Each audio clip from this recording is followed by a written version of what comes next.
같은 거 가지고. 잘 말하세요. 장관님, 그 각종 여론조사에서 장관님이 법률권에서 가장 좀 지지율이 높게 나오고 있는데 그 이유 뭐라고 보실까요? 그 저도 모르겠습니다. 좀 어떻게 생각하세요? 그러니까 국민들이 이제 좀 답답하겠죠, 그죠? 답답하시니까 아마 그렇게 응답을 하시는 것 같아요.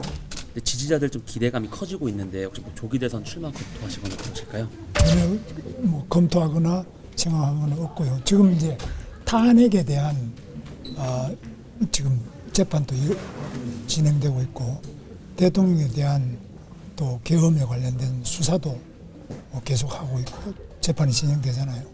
그렇기 때문에 현재는 조기 대선 요인이 있는지 없는지 뭐 가능성으로서는 존재하겠지만 현실적으로는 아직 뭐 단정할 수 없지, 그죠? 그럼 탄핵소추안이 헌법재판소에서 기각돼야 된다고 생각하세요? 뭐 그거는 저로서야 당연히 그렇게 생각하죠. 왜냐하면 우리 대한민국의 대통령이 앞으로 계속 이렇게 다 탄핵되고 다 이렇게 불행한 역사를 계속 막 겪어 나가는 것은 국민 누구도 원하지 않을 거로 봅니다. 혹시 헌재에 그런 편향성 문제가 좀 있다고 보실까요? 현재 무슨 예, 헌법재판관들 지금 뭐 구성이나 그런 부분에 있어서 뭐 편향성 논란이 좀 일고 있는데 이 부분 어떻게 보실까요? 뭐 그 부분은 뭐 제가 답할 문제는 아닌 것 같은데요. 그렇죠. 혹시 뭐 국무위원으로서 대통령 면회에 가실 계획 있으실까요? 지금 그런 계획은 없습니다만 모르겠습니다. 앞으로 이제 저는 뭐 곧 석방되셨으면 좋겠는데 뭐 제가 언제 석방되는지 이런 거는 결정권이 없고, 그죠. 그럼 탄핵소추안이 기각돼야 된다고 말씀하셨는데 그 네. 대통령의 계엄은 정당했다고 보시는 거예요? 저는 뭐 계엄이 정당 여부를 떠나서 대통령으로서는 계엄으로 인하여 굉장히 모든 것을 다 잃어버리고 감옥에 갇혀 계시잖아요. 그 자체가 과연 그렇게 해야 되느냐 하는 부분에 대해서는 저는 만약 제가 국무회의 참석했으면 저는 강력하게 반대를 했을 겁니다. 근데 또 공교롭게 그 이후에 이제 대선 관련된 여론조사에서 계속 이제 장관님의 이름이 좀 높게 거론되는 것에 대해서는 부담을 느끼시는 걸까요? 아니면은 뭐 저는 뜻하지 않은 그런 일이 일어나고 있기 때문에 과연 이게 무언가, 그래서 제가 생각하는 것은 우리 정치에서 우리 또 전국에서 좀 너무 지금 비정상적인 상황으로 가고 있는 거 아니냐 하는 것에 대한 국민들의 우려가, 뭐 저 같은 경우는 특별히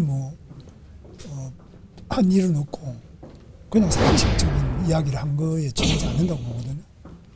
대통령이 구속이 안 되는 게 좋겠다.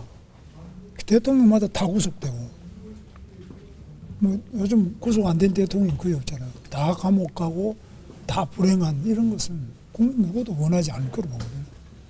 그런 거에 대한 뭐 저는 입장을 그냥 구속 안 됐으면 좋겠다. 대통령이 석방되면 좋겠다. 뭐 계엄도 없고 탄핵도 없고 그런 게 좋겠다는 게 제 생각이거든요. 그 이야기 하면 그게 뭐 국민들이 볼 때는 그것 때문에 지지가 오는지 모르지만 뭐 그 외에 한 일도 한 이야기가 없잖아요. 제가 아무것도 한 게 없거든요. 그렇게 봐야 안 되겠습니까?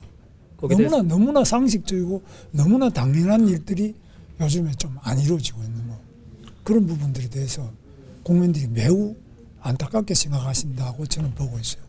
장관님께서 1월 초 신년 기자간담회 때도 비슷한 취지 말씀 주셨는데 지금 한 달이 지났는데도 계속 지지율은 좀 오르시거나 떨어지지 않고 있거든요. 이 기간 동안 어떤 좀 그러니까 저도 한 게 아무것도 없잖아요. 제가 뭐 기자간담회를 한 것도 아니고 뭐 제가 기고문을 쓴 것도 없고 발언한 것도 고용노동부 장관으로서 뭐 통상의 일을 한 거 외에는 없지 않습니까? 제가 뭐 해석하기도, 우리 그런 거는 기자분들이 더 잘하실 것 같은데, 그죠? 그런 이제 장관님 말씀이 지지율로 좀 연결이 되는 것 같다, 그렇게 보시는 거예요? 뭐 그 저도 말씀 특별히 한 것도 없잖아요. 아주 너무나 상식적인 이야기. 그 우리 대한민국이 대통령이 특별한 것이 없을 때도 구속이 된다. 또 지금 저번에 체포 같은 거 이런 것도 보셨지 않습니까? 뭐 저는 원래 이제 공수처를 만들 때도 반대를 했어요. 그 여기 국회에 와서 제가 그 반대 국민 그 당시 자유한국당이죠. 그 집회도 참석하고 그 때문에 제가 벌금도 좀 맞았어요. 뭐 그거는 공수처 자체가 그렇게 생기는 게 맞느냐. 검찰, 경찰, 뭐 당시 수사권 있는 국정원, 군 수사는 또 보안사가 다 있지 않습니까? 근데 또 공수처를 만들어야 되느냐. 거기에 대해서 많은 반대가 있었는데 만들었잖아요. 만들었는데 이번에 하는 거 보면은 아니지, 이건. 저는 상식적인 이야기를 하는 거죠. 어떤 국가기관을 만들 때는 상당한 검토도 있어야 되고, 다른 국가기관, 예를 들면 검찰, 경찰, 뭐 국정원, 보안사 이런 부분들이 수사기관이 많이 있는데 또 만들어야 될 때 일어나는 여러 가지 문제점이 있잖아요. 기관 간의 문제나 그런 문제가 있는데 이런 거를 우려하는 사람들이 많았고 저도 그런 생각을 가지고 반대했는데 이번에 하는 거 보니까 역시나 그 우려가 제가 우려하는 것보다 더 우려스럽게 나타났어요. 그러니까 이런 부분들은 앞으로도 이제 우리가 좀 더 우리 제도를 비판할 때 그 고치는 방법이 뭐 딴 거 하나 만들어 가지고 또 해보자. 뭐 이런 식으로 가는 거는 굉장히 신중할 필요가 있다고 봐요. 그냥 뭐 연동형 비례대표제 그것도 그때 동시에 반대했지 않습니까? 연동형 비례대표제 찬성하는 국민들이 지금 별로 있습니까?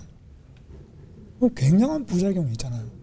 그런 게 이제 조국혁신당 만들고 그러니까 위성정당 만들어가 또 합치고 이런 과정이 그게 과연 우리가 가야 될 길이냐. 선진국이 그런 거냐. 그건 아닌 것 같거든. 저는 생각해.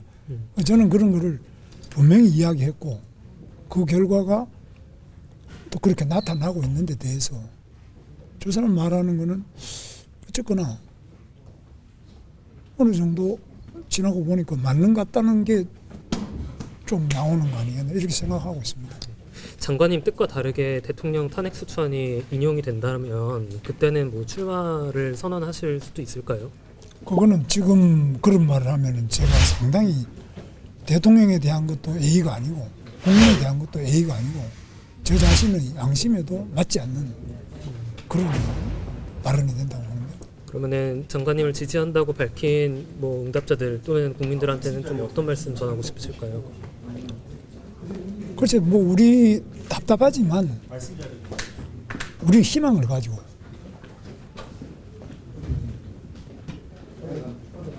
우리 국민들은 그보다 더 답답하고 더 정말 처참한 그 역사를 헤쳐나왔잖아요.